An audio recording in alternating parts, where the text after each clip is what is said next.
Abalimi bano omusomo bagufunidde ku nnimiro y'obutungulu ya Shem Ssemambo nga bano balima obutungulu ku ttaka eriwezaako obugazi bwa yiika 5.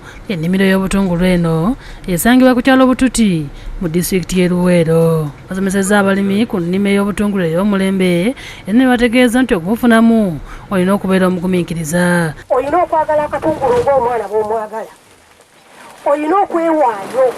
Obutungulu buno mugenda buyita mujja kulaba nga bulimu omuddo naye twakabukola omulundi ndoza gwa kusatu ko kennyini kalinga omuddo olina kutama onookabeerako.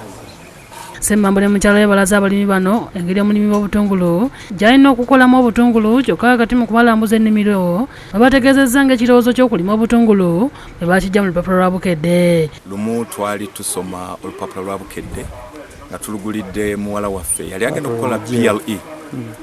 Then all of a sudden bwe twamala okusoma ku page ey'obulimi twagane tuzuulako advertisement ya Medi nekituwa essuubi ne tukyetegeeza ne tugamba nga wano walabika waliwo opportunity.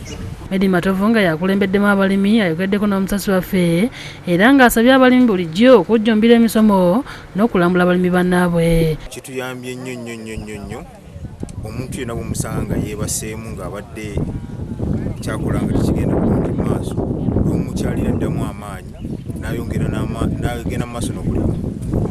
Ronald Kakooza yakusakidde eggulire eno ku lwa Bukedde TV. Okuba essimu eyo